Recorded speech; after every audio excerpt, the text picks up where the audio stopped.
నమస్కారం కీబావుకు స్వాగతం. డయాబెటిస్ ఒకప్పుడు ఇది 50 దాటిన వార్ధక్యానికి గుర్తు. కానీ ఇప్పుడు 25 ఏళ్ల వయసుకే పడగ విప్పుతున్న మహమ్మారి. అసలు మన దేశంలో ఎటు చూసినా ఈ మధుమేహం ఎందుకు ఉప్పెల్లా విరుచుకుపడుతోంది? సన్నగా బక్కపల్చుగా ఉన్నవారిని సైతం ఈ తీపి రాక్షసి ఎందుకు వెంటాడుతోంది? తప్పు మన ఒంట్లో ఉన్న జన్యువులదా లేక మనం గడుపుతున్న జీవనశైలిదా? మన ఆహార పళ్ళెంలోని అన్నం అల్పాహారాలే మన ఆయుష్ను హరిస్తున్నాయా? లైఫ్ స్టైల్ని మార్చుకోవడం ద్వారా షుగర్ జబ్బును మాయం చేయొచ్చా? భారతీయుల రక్తంలో దాగిన తీపి జబ్బు రహస్యాల గుట్టుమట్లను వివరిస్తూ ఇవాళ మన ముందుకొచ్చారు ఇంగ్లాండ్ ప్రొఫెసర్ వసీం హనీఫ్. అంతర్జాతీయంగా డయాబెటీస్ రంగాన్ని శాసించి లండన్ రాచరికపుడు ప్రతిష్టాత్మక order of the British empire గౌరవాన్ని అందుకున్న మన హైదరాబాద్ డాక్టర్తో సుఖీబావ్ అందిస్తున్న ప్రత్యేక కథనం ఇప్పుడు మీకోసం.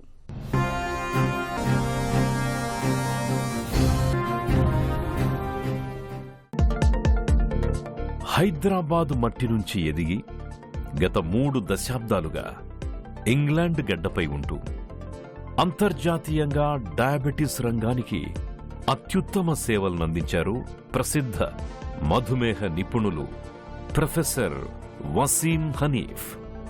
బ్రిటన్ రాచరికపు order of the British empire గౌరవాన్ని అందుకున్న ఆయన బ్రిటన్లోని south Asian health foundation, UK Asian diabetes studies ద్వారా 3 పదుల కాలంగా మన భారతీయుల శరీర తత్వాన్ని, వారి రక్తంలో దాగున్న చక్కెర రహస్యాలను ప్రపంచానికి చాటి చెప్పారు. ప్రొఫెసర్ వసీం హనీఫ్ తాజాగా మన ఇండియాకొచ్చిన ప్రత్యేక సందర్భంలో ఈటీవీ సుఖీభవ తనతో ప్రత్యేకంగా ముచ్చటించింది. మన దేశంలో ప్రతి 10 మందిలో ఒకరు డయాబెటీస్తో బాధపడుతున్నారు. అసలు మన భారతీయుల్నే ఈ మధుమేహం ఎందుకు ఎక్కువగా వేధిస్తోంది? గంటల తరబడి కూర్చునే కొలువులు, ప్లేట్ నిండా కార్బోహైడ్రేట్స్ నిండిన అన్నం, టిఫిన్లతో కూడిన మన ఆహారపు అలవాట్లు చక్కెర వ్యాధికి ఇంధనంగా మారుతున్నాయి అని ఆయన విశ్లేషిస్తున్నారు. సౌత్ ఏషియన్స్, ఇండియన్స్ లో డయాబెటీస్ ఎక్కువగా ఉంటుంది. ఇప్పుడు ఫిగర్స్ ఇస్తే యూకే నుంచి నేను ఫిగర్స్ ఇస్తున్నాను. ఇప్పుడు యూకేలో prevalence of diabetes is in 5% of the population, 3 to 4% of the population. ఇంకా మన ఏషియన్స్లో అబౌట్ 12 to 15% ఉన్నది. అది కూడా it happens about 10 years younger. ఇంకా complications, kidney complications, eye complications, heart complications ఎక్కువగా ఉంటుంది. దానికోసం మేము చాలా రీసెర్చ్ చేసినాము. Initially everybody used to think it is genetics. Genetics అంటే ఏమైనా జీన్లో దేర్ ఇస్ అ ఫాల్ట్, దానికోసం ఏషియన్స్లో డయాబెటీస్ ఎక్కువగా ఉంటుంది. కానీ చాలా రీసెర్చ్ చేస్తే most of the Indian genes are similar to white European genes. ఎందుకంటే వాళ్ళు కూడా కొకేషన్స్, మనం కూడా కొకేషన్స్ ఉన్నారు. దానికోసం అది రీజన్ కాదు, జెనెటిక్స్ రీజన్ కాదు. కొంచెం ఫ్యామిలీస్లో జీన్స్ రీజన్ కావచ్చు, కానీ ఎంటైర్ పాపులేషన్లో జీన్స్ రీజన్ కాదు. అందుకని ఏం కారణం ఉన్నది? దా కారణం అంటే 2-3 reasons are possible. First reason is, ఇప్పుడు డయాబెటీస్ ఇండియాలో చూసుకుంటే 1971లో ఇండియాలో prevalence of diabetes was 1 to 2%. కానీ ఈ రోజు if you look at cities like Hyderabad, it is about 18%. ఏమైంది ఈ 50 yearsలో, 40 yearsలో? అది ప్రెవలెన్స్ ఫ్రమ్ 1 to 2% అండి 18% అయిందని. అది మెయిన్ రీజన్ అంటే డైట్ ఉన్నది. మన డైట్ చాలా చేంజ్ అయింది. In the last 40 years due to economic growth we are eating more processed food, we are eating more carbohydrate, sugar ఎక్కువగా చూస్తున్నాం. Physical activity we are hardly doing anything. So lifestyle is an important factor. Similarly, we saw in the UK also, in Asians, once lifestyle maripote diabetes increase aitadi. Second reason, ఇది చాలా interesting reason ఉన్నది. If you look into what is called as perinatal, ఏమైతది when you are pregnant in maternity, fetus ni nutrition బాగా లేకపోతే generational wise 2 to 3 generations-లో, ఇప్పుడు if you look in to the British rule for 200 years, India was in a poor economic state where the nutrition of the mother was not good. దానికోసం మన pancreas is not able to produce lot of insulin. మన pancreatic mass చూసుకుంటే అది capacity to produce insulin చాలా తక్కువగా ఉన్నది. That has been found in many studies. So that is one of the reasons. So what do we need to do? We need to first of all do more. దానికోసం అంటే మన physical activity ఇప్పుడు white పర్సన్ని British పర్సన్ని చెప్తారు 150 minutes physical activity కావాలి, కానీ ఇండియన్స్ని 250 minutes ఆఫ్ ఫిజికల్ యాక్టివిటీ కావాలి. ఇన్ అ సిమిలర్ వే మన carbohydrate intake is about 2 times more than white British. దానికోసం మన కార్బోహైడ్రేట్ ఇంటేక్ కట్ చేయాలి. ఇప్పుడు రైస్ ఉన్నది, ఇడ్లీ, దోశ, అది అన్నంలో చాలా కార్బోహైడ్రేట్ ఉన్నది. We don't need that much carbohydrate. That is the big change. And I said to you అది రీజన్స్ కూడా ఉండాలి, కానీ these are the 3 or 4 areas where all the research is happening. గత 3 దశాబ్దాలుగా ఇంగ్లాండ్లోని బర్మింగ్హామ్లో ఉంటున్న ప్రొఫెసర్ హనీఫ్ దక్షిణాసియా ప్రజల ఆరోగ్య సూచికల్ని క్షుణ్ణంగా పరిశోధించి ఒక సంచలన విషయాన్ని నిరూపించారు. బయటకెంతో ఆరోగ్యంగా ఒంటిపై బట్టలు సైతం లూజుగా కనిపించే భారతీయుల్లో డయాబెటీస్ ఎందుకు ఉప్పెనలా విరుచుకుపడుతూ దాడి చేస్తోంది? దీని వెనుక దాగున్న వింత నిజమే థిన్ ఫ్యాట్ ఇండియన్ కాన్సెప్ట్. బయటకు సన్నగా కనిపిస్తున్నప్పటికీ మన లోపలి అవయవాలైన కాలేయం, ప్యాంక్రియాస్ చుట్టూ ప్రమాదకరమైన కొవ్వు చేరిపోతోంది. విసరల్ ఫ్యాట్గా పిలుచుకునే ఈ కొవ్వు మన శరీరంలో ఇన్సులిన్ నిరోధకతను పెంచుతుంది. జన్యుపరంగా ఇన్సులిన్ నిరోధకతకి త్వరగా గురయ్యే అవకాశాలున్నప్పటికీ మన ప్రస్తుత జీవనశైలి ఆ జన్యువులనే బాంబును పేల్చే స్విచ్లా పనిచేస్తోంది. ఇక 25 నుంచి 35 ఏళ్ల యువతలో, పిల్లల్లో కూడా టైప్ 2 డయాబెటీస్ కనిపించడంపై ప్రొఫెసర్ వసీం తీవ్ర ఆందోళన వ్యక్తం చేస్తున్నారు. కార్బోహైడ్రేట్ ఇంటేక్ మనది చాలా ఎక్కువగా ఉన్నది. నేను 2-3 థింగ్స్ చెప్తాను. First is we don't have to eat 3 times a day. No law says we need to eat 3 times a day. కానీ ఆల్ ద 3 meals మన ఏమున్నది అంటే our main dietary intake is carbohydrate. దానిలో కార్బోహైడ్రేట్లో మార్నింగ్ ఇడ్లీ తింటారు, దాని తర్వాత సమోసాలో కార్బోహైడ్రేట్ ఇంకా కార్బోహైడ్రేట్ ఉంటుంది. మన వెజిటేబుల్ ఇంటేక్ చాలా లెస్ ఉన్నది, ప్రోటీన్ ఇంటేక్ లెస్ ఉన్నది. దానికోసమే కార్బోహైడ్రేట్ తింటే we are not full. We can eat as much carbohydrate we want, especially sugar. It will make us feel more hungry. That's why we eat more. ఇంకా protein లేకపోతే ఇప్పుడు protein తింటే you feel సేషియేటెడ్, అంటే మీ ఆకలి వెళ్ళిపోతుంది. దానికోసం we have to make an attempt to cut the carbohydrate, not stop carbohydrate, cut the carbohydrate. ఇంకా protein ఎక్కువగా తినాలి. జెనెటిక్స్లో చాలా మేము రీసెర్చ్ చేసినాం. ఇప్పుడు ఒక బిగ్గెస్ట్ స్టడీ చేసినాం. అది పాపులేషన్ లెవెల్లో there is no difference in the genes of white British and Indians. ఎందుకంటే they are both coming from the Caucasian race. ఏం డిఫరెన్స్ ఉన్నదంటే they are maybe some families దానిలో ఇంక్రీజ్ చేసుకున్నది. అది వైట్ బ్రిటిష్లో కూడా ఉన్నది, ఇండియన్స్లో కూడా ఉన్నది. కానీ ఎంటైర్ ఇండియన్ పాపులేషన్ జెనెటిక్ రిస్క్తోనే డయాబెటీస్ వస్తుంది. అది has not been proven. There is lot of analysis happening, కానీ డెఫినెటివ్ లింక్ లేదు. కానీ ఏమున్నదంటే there may be families with increase genetic risk. More important is what is called as epigenetics. Epigenetics ante ippudu when before the child is born, fetus unte adi environment danlo ante when pregnant woman ni pakka proper nutrition lekunte, that time the pancreas low beta cell which produces insulin becomes less. Dan kosam link unnadi, epigenetic link unnadi ante that is a possibility. That is why we need to not only start preventing diabetes after a child is born, కానీ even when woman is pregnant, వాళ్ళ nutrition బాగా ఉండాలి, వాళ్ళ wait బాగా ఉండాలి, వాళ్ళ risk of diabetes లేకుండా ఉండాలి, ఐరన్, ఫోలేట్, B12 సప్లిమెంట్స్ బాగా ఉండాలి. అది అట్లా చూసుకోవాలి. Then only we will be able to change the genetics. Genetics tarvata lifestyle is a very important fact. In 1971, the prevalence of diabetes in India, in Hyderabad, was 1 to 2%. ఇప్పుడు 19-20% ఉన్నది. Genetics 40 yearsలో change అయ్యను. The only thing that changes is life style. Sugar జబ్బు అనేది లావుగా ఉన్న వాళ్ళకే వస్తుందని, సన్నగా ఉన్నవారికి రాదనే నమ్మకం మనలో చాలా మందిలో కనిపిస్తుంది. కానీ నిజానికి సన్నగా బక్కపల్చుగా ఉన్నవారిలోనూ టీబీ జబ్బు దాగి ఉంటుందని చెబుతున్నారు డాక్టర్లు. థిన్ ఫ్యాట్ ఇండియన్గా పిలిచే ఈ ముప్పు గురించిన మరిన్ని వివరాలను ఇప్పుడు తెలుసుకుందాం. మధుమేహం అంటే కేవలం రక్తంలో షుగర్ లెవెల్స్ పెరగడం మాత్రమే కాదు. అది శరీరంలోని ప్రతి నరానికి, అవయవానికి పాకే తీపి విషం అని డాక్టర్ వసీం హనీఫ్ హెచ్చరిస్తున్నారు. ఇక అధిక బరువు, స్థూలకాయానికి, మధుమేహానికి మధ్య తల్లికి బిడ్డకు ఉన్నంత అనుబంధం ఉంటుందని ఆయన పేర్కొంటున్నారు. అదుపు తప్పిన షుగర్ జబ్బు కారణంగా మన కిడ్నీల్లోని సూక్ష్మ వడపోత వ్యవస్థ దెబ్బతింటుంది. అలాగే గుండె రక్తనాళాల్లో కొవ్వు పేరుకుపోయి సైలెంట్ హార్ట్ అటాక్ ముప్పు పెరుగుతుంది.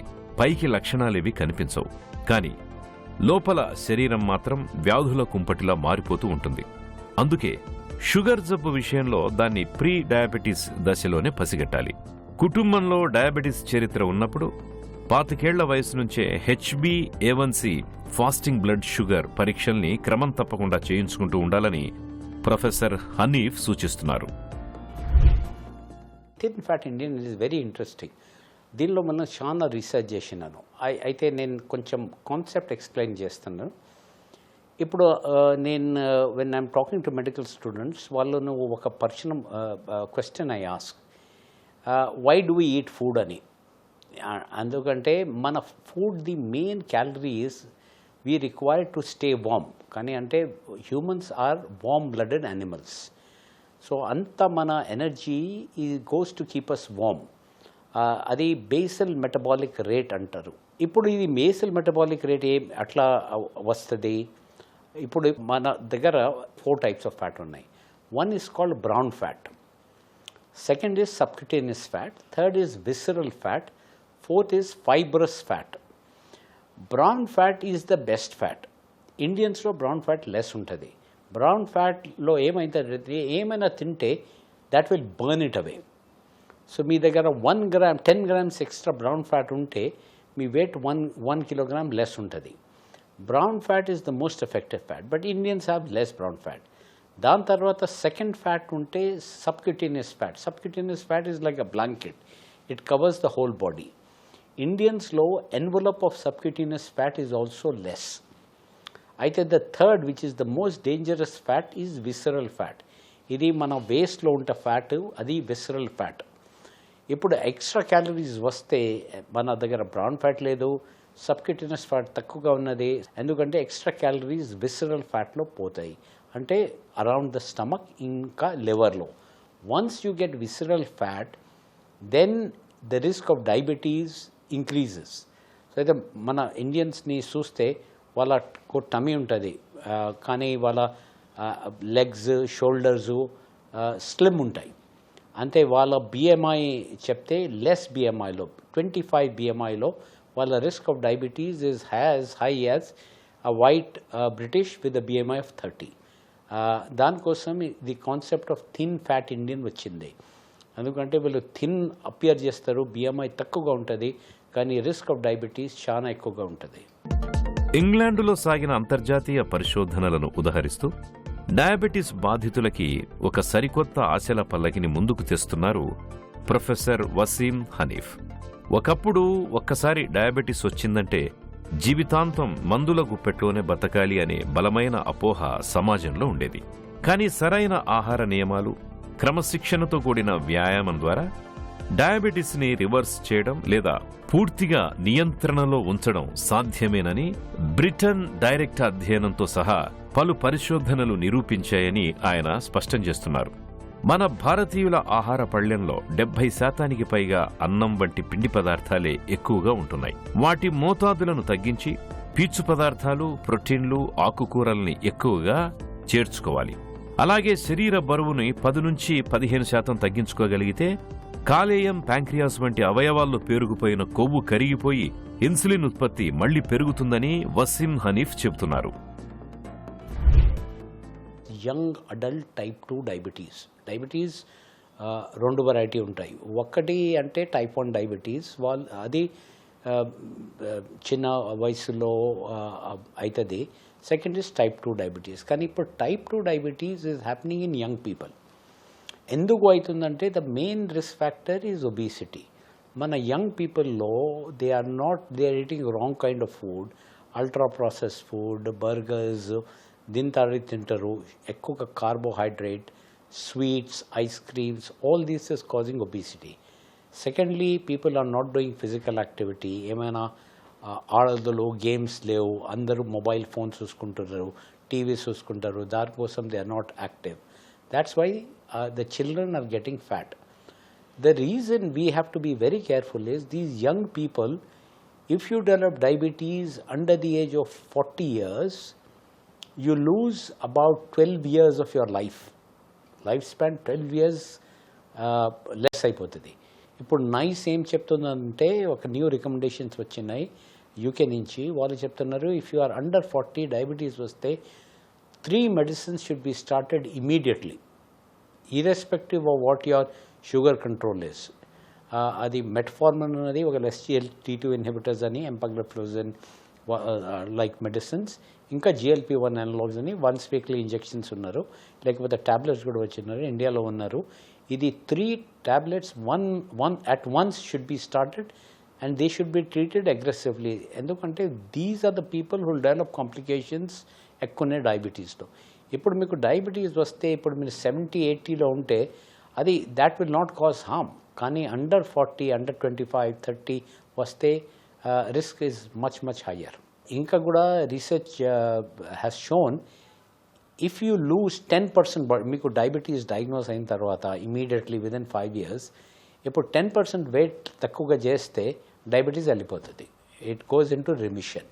దానికోసం weight is the most important factor in causing type 2 diabetes. Diabetes వచ్చాక జీవితాంతం మందులు గుప్పెట్లోనే బతకాల్సిందేనా? అసలు మందులు లేకుండా షుగర్ జబ్బును పూర్తిగా నియంత్రించలేమా? మధుమేహాన్ని మాయం చేయడం సాధ్యమేనా? కొత్తగా వచ్చిన GLP మందులతో లభించే అదనపు ప్రయోజనాలేంటి? ఆసక్తికరమైన ఈ వివరాల గురించి ఇప్పుడు తెలుసుకుందాం. గత 30 ఏళ్లుగా యూరోపియన్ మెడికల్ టెక్నాలజీ పరిణామాలను ప్రత్యక్షంగా చూసిన డాక్టర్ వసీం హనీఫ్ మధుమేహ చికిత్సా రంగంలో వస్తోన్న అధునాతన మార్పులను మన ముందుకు తెస్తున్నారు. ప్రస్తుతం అందుబాటులోకి వచ్చిన కొత్త తరం మందులైన SGLT2 ఇన్హిబిటర్లు, GLP-1 రిసెప్టార్ అగోనిస్ట్ మందులు డయాబెటీస్ చికిత్సలో ఒక గేమ్ చేంజర్ అని ఆయన పేర్కొంటున్నారు. ఇవి కేవలం రక్తంలో షుగర్ స్థాయిలను నియంత్రించడానికే పరిమితం కాకుండా మూత్రపిండాల ద్వారా అదనపు గ్లూకోజ్ ని బయటికి పంపిస్తూ శరీర బరువును తగ్గిస్తాయి. అంతకంటే ముఖ్యంగా ఈ అధునాతన ఔషధాలు గుండెపోటు ప్రమాదాన్ని తగ్గించడంతో పాటు కిడ్నీలు ఫెయిల్ కాకుండా రక్షణ కవచంలా నిలుస్తున్నాయి. షుగర్ జబ్బుతో పాటు తీవ్రమైన ఊబకాయంతో బాధపడే వారికి బేరియాట్రిక్ సర్జరీ ఒక చక్కని పరిష్కారం. అలాగే ప్రతి క్షణం రక్తంలో మార్పులను చూపే కంటిన్యూయస్ గ్లూకోజ్ మానిటరింగ్ పరికరాలు కూడా మధుమేహ నియంత్రణలో ఎంతగానో తోడ్పడతాయని ఆయన వివరిస్తున్నారు. లాస్ట్ 10-15 yearsలో చాలా కొత్త మెడిసిన్స్ వచ్చినాయి. ఈ కొత్త medicines 2 classes of medicines are become most important. One are called SGLT2 inhibitors. దానిలో dapagliflozin, empagliflozin ఉన్నాయి. ఈ మందులు not only they bring the sugar down, కానీ కొంచెం వెయిట్ కూడా తక్కువగా అవుతుంది, బ్లడ్ ప్రెషర్ కూడా తక్కువగా అవుతుంది. But most importantly they prevent complications of kidney and heart. ఇప్పుడు SGLT2 ఇన్హిబిటర్స్ ఒక బిగ్ అడ్వాంటేజ్ ఇండియాలో ఏమన్నారంటే, ఎందుకంటే చాలా జనరిక్ కంపెనీస్ చేస్తున్నారు, these medicines are very cheap and very affordable, which is good. The second type of medicines which are considered very good are the GLP-1 analogs. ఈ medicines కొంచెం costly ఉన్నాయి, కానీ ఈ మెడిసిన్స్ కూడా not only they help to bring sugar down, కానీ మన appetite regulate చేసి wait కూడా తక్కువగా అవుతుంది. ఇంకా వాళ్ళ కిడ్నీ, హార్ట్, లివర్ కాంప్లికేషన్స్ డయాబెటీస్లో ఉంటే ఇది స్టాప్ చేస్తారు. In the UK we have recommended after the age of 25 years all Indians should have an HbA1c done once or 2 yearsలో ఒకసారి చేయాలి. అది డెఫినెట్గా ఉండాలి. ఇప్పుడు మీకు ఫ్యామిలీ హిస్టరీ ఉండే అయితే, అమ్మ, నాన్న, లేకపోతే బోత్ డయాబెటీస్ ఉంటే అది you have to assume you will develop diabetes. If both parents are diabetes 80% chance మీకు డయాబెటీస్ వస్తుంది. దానికోసం you have to think your self as నేను ప్రీ డయాబెటిక్ ఉన్నాను. దానికోసం screening is very very important. Most important message ఏముందంటే ఫుడ్లో carbohydrate intake is not required. If as a child he is not hungry, don't overfeed. ఇప్పుడు అంత overfeed చేసి as a child if you become obese you are in trouble. Pancreas is in trouble. Physical activity and lifestyle we all have to work. మీరు యోగా చేసేయండి, whatever you like, doesn't matter, you have to move. మధుమేహం విషయంలో చికిత్స కన్నా నివారణే అత్యుత్తమ పరిష్కారం. Sugar ముప్పును తప్పించుకోవడానికి process చేసిన ఆహారాలు, పంచదార పానీయాలను పక్కన పెట్టాలి. తేలిగ్గా జీర్ణమయ్యే పిండి పదార్థాలను తగ్గించుకోవడం మీద శ్రద్ధ పెడుతూనే ప్రోటీన్ల పరిమాణాన్ని గణనీయంగా పెంచుకోవాలి. అలాగని మరి అతి పద్ధతులు అంటే లో కార్బ్ డైట్ వంటి వాటి జోలికి వెళ్లకూడదు. ఆహారంలో గ్లైసిమిక్ ఇండెక్స్ తక్కువగా ఉండే కూరగాయలు, ఫైబర్, ప్రోటీన్, మంచి కొవ్వు లభించే పదార్థాలను ఎక్కువగా తీసుకోవాలి. గుడ్లు, మాంసం, చికెన్, చీజ్, పాలు, గింజలు, విత్తనాలు, చిక్కుళ్లను ఆహారంలో ఉండేలా చూసుకోవాలి. రోజుకి కనీసం అరగంట పాటైన శారీరక శ్రమ ఉండేలా చూసుకోవాలి. పని ఒత్తిడి తగ్గించుకోవాలి. చాలినంత నిద్ర ఉండేలా చూసుకోవాలి. విటమిన్ డి తక్కువైన షుగర్ లెవెల్స్ పెరుగుతాయి కాబట్టి విటమిన్ డి కొరత లేకుండా చూసుకోవాలి. వంశపారంపర్యంగా డయాబెటీస్ ఉన్నవారు నిరంతరం జాగ్రత్తగా ఉంటూ క్రమం తప్పకుండా రక్త పరీక్షలు చేయించుకోవాలి. ఇలా మన జీవన శైలిని సరిదిద్దుకుంటే మధుమేహాన్ని సులువుగానే జయించవచ్చు. మధుమేహం అంటే భయపడి కుంగిపోవాల్సిన శత్రువేమీ కాదు. జీవనశైలి గాడి తప్పిందని, జీవన విధానాన్ని మార్చుకోమని మన శరీరం ఇచ్చే ఒక హెచ్చరిక. తప్పు మన ఒంట్లో ఉన్న జన్యువులది కావచ్చు, కానీ ఆ జన్యువు అనే తుపాకీలోని ట్రిగ్గర్ను నొక్కుతున్నది మాత్రం అలసత్వంతో కూడిన మన జీవనశైలే. ఆహారం, వ్యాయామం, అలవాట్లను తిరిగి గాడిలో పెట్టుకుంటే మధుమేహాన్ని ఎదుర్కోవడం పెద్ద కష్టమేమీ కాదు.